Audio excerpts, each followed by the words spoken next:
Memphis.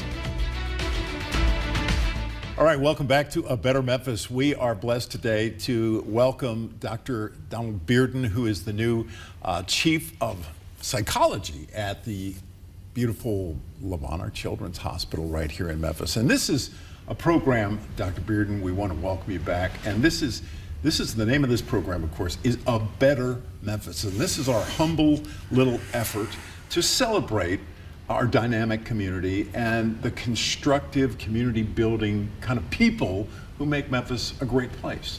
And it truly is that. It truly is that. Bonheur is one of course, our great institutions, but one of the most heartbreaking things we have to report as news people is gunshots. And you know, we hear them in the community. All right. Just citizens driving around, not everywhere, but in many, many neighborhoods, gunshots can be heard in this community, and it's outrageous when a child gets hit by gunfire. And it's outrageous how often this happens in this community. It happens so often because of the large number of guns on the streets, and also because a lot of the gun owners do not take safety precautions with the weapons, and unfortunately children get a hold of these weapons, and tragedy often ensues. So your colleagues in the emergency department and OR have the thankless task, but merciful gifts that help restore these kids if that's possible. But let's talk about the psychological impact of GSWs. When kids grow up in a neighborhood hearing gunshots on a fairly regular basis, as many kids in this community are growing up, what kind of an impact does that frequent hearing of gunfire have on kids? Sure, that's a really important question. And I think this is not just not specific to kids growing up around gunfire, chronic gunfire, constant gunfire, but also just any kind of constantly violent environment, right? And what we see is that in these children, a heightened stress response, and that's associated with increased anxiety, fearfulness, emotional reactivity, which is then leads to difficulty sleeping, difficulty concentrating, higher rates of diagnoses of anxiety, depression, and post-traumatic stress. Socially, we see that these kiddos have difficulty with relationships, developing trust, or they may withdraw from relationships. And so you can see that there is quite a negative effect there, and that's just really the tip of the iceberg.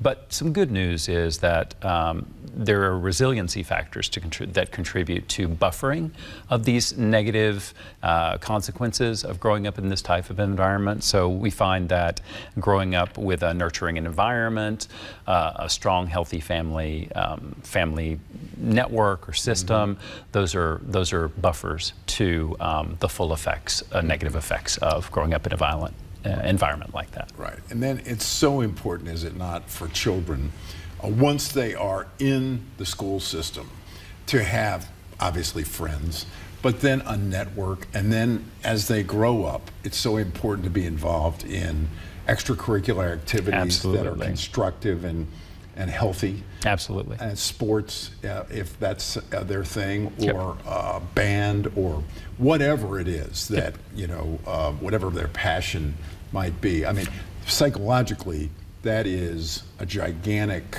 outlet, right? It absolutely is. So and so fostering their ability, facilitating their ability to engage in those things is extremely important, and for short and long-term outcomes, socially, emotionally, cognitively.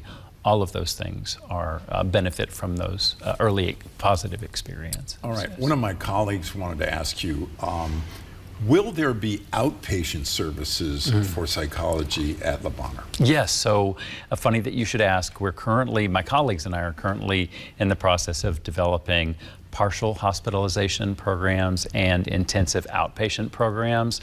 And so a partial hospitalization program provides intense therapy and support services for most days of the week, 5 to 7 days of the week. And then these kids, so they spend the day in the partial program and they go home in the evenings.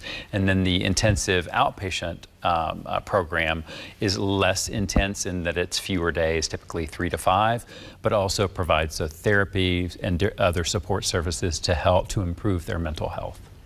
Well, we want to say thank you so much for Thank you. taking part of your Wednesday afternoon and coming down to WMC and being a part of A Better Memphis my pleasure. today. And we wish you great success. Thank you. I appreciate in your that. service in our community. It's so important, the families that you'll touch and help. And so thanks. Yeah, it's my pleasure. Thank you for having me.